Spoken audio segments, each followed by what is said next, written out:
하나님께서 우리를 부르셔서 넓고 높은 세계로 우리를 이끄시는 이야기입니다. 이런 이야기가 있습니다.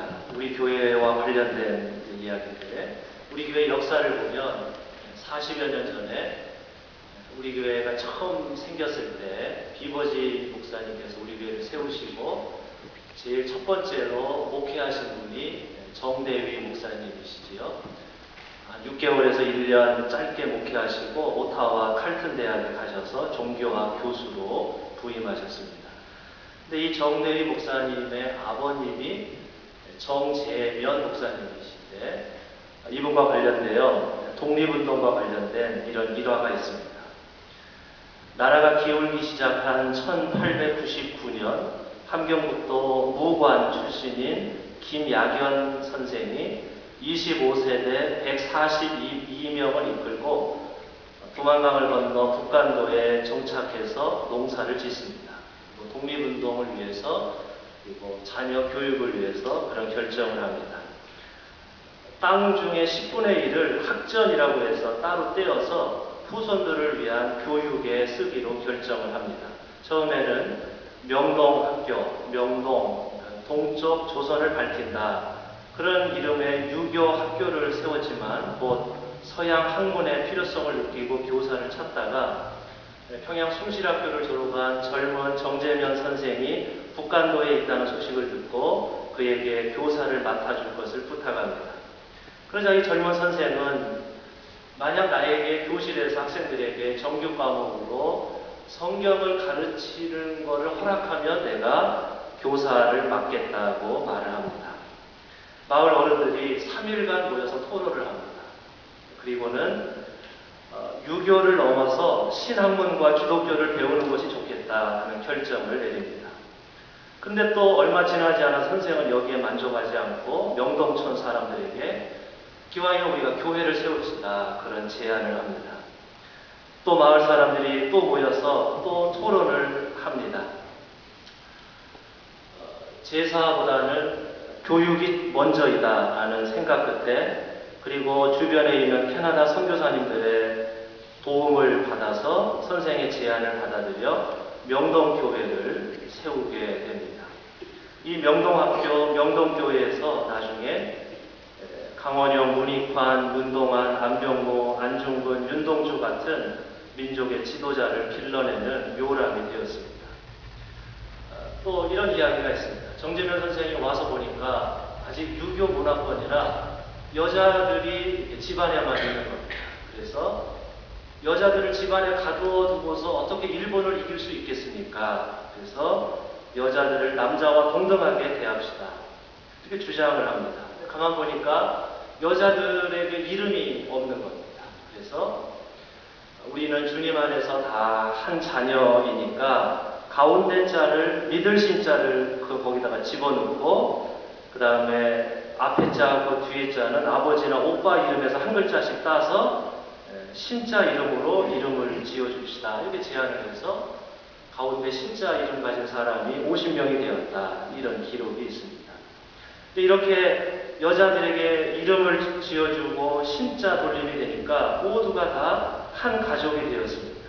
가문과 족벌에 유교 장벽이 무너지고 모두 같은 가족, 같은 동포라는 역사의식이 생기게 되었습니다.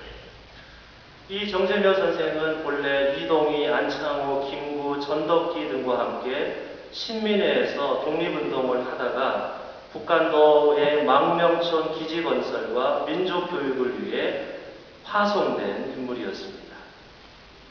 북간도의 명동촌을 건설한 김약연 선생은 본래 유교학자였으나 명동교회를 설립한 뒤에 신학을 공부해 목사가 되었고 일제시대 북간도 지역 항일운동의 선구자가 되었습니다. 그 한 젊은 선생이 학교에 부임해서 민족교육과 신앙교육을 가르쳤고 그 결과로 수많은 지도자를 배출하게 되었습니다. 교육의 만남, 신앙의 만남에 대한 아름다운 우리 민족의 한 이야기입니다. 미국의 신학자 제임스 파울러라는 사람의 이런 말을 했습니다. 신앙에는 단계가 있다.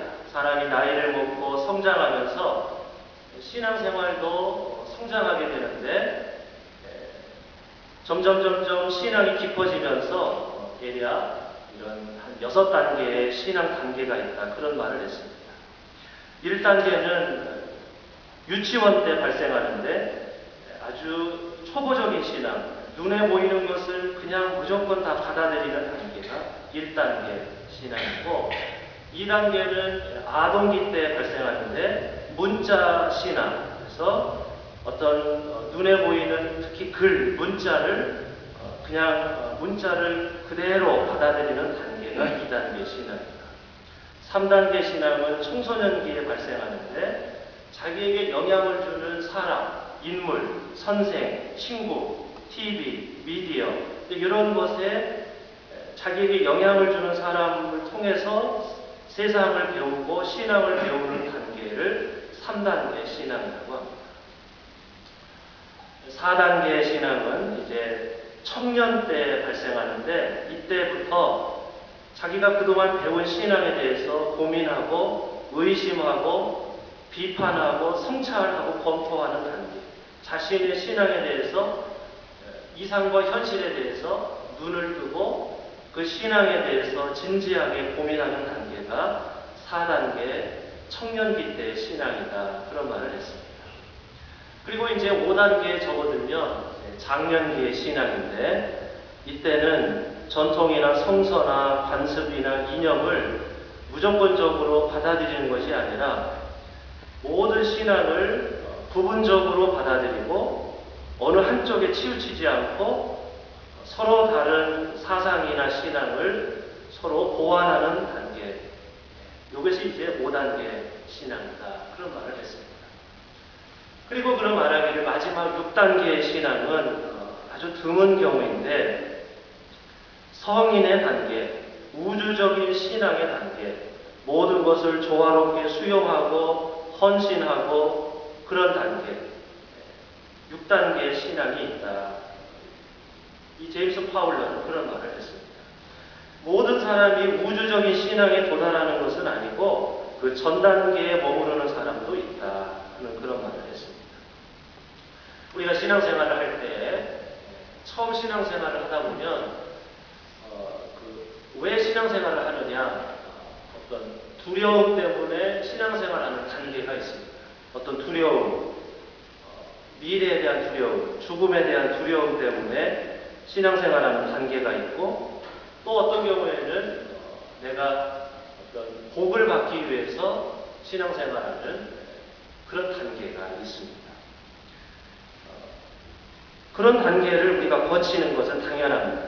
그런데 어떤 두려움 때문에 신앙생활하는 단계, 하나님으로부터 복을 받기 위해서 신앙생활하는 단계가 있는데 그 단계에 머무르지 않고 그 다음 단계에 더 높은 단계로 나아가서 마침내 최고의 단계, 하나님과 내가 하나 되는 단계, 또 더 큰 자신을 발견하는 단계, 더 높고 높은 사람이 되기 위해서 신앙생활하는 단계, 이웃을 사랑하는 단계, 복을 받기 위해서 신앙생활하는 것이 아니라 복을 나누어 주기 위해서 신앙생활하는 단계, 이렇게 신앙이 점점 성장하면서 더 높고 넓은 단계로 신앙이 성장하는 그런 경우도 있습니다. 정재면 선생이 명동촌에 부임해서 그 마을 사람들에게 더 큰 꿈을 보여주고 민족교육, 신앙교육을 가르치는 경우가 바로 이렇게 높은 단계의 신앙의 단계이다. 우리가 그렇게 말할 수 있겠습니다. 하나님께서는 우리를 부르셔서 우리를 신앙을 낮은 단계에서 높은 단계로 우리를 이끄시고 우리를 더 넓고 높은 단계로 우리를 부르시고 이끄십니다.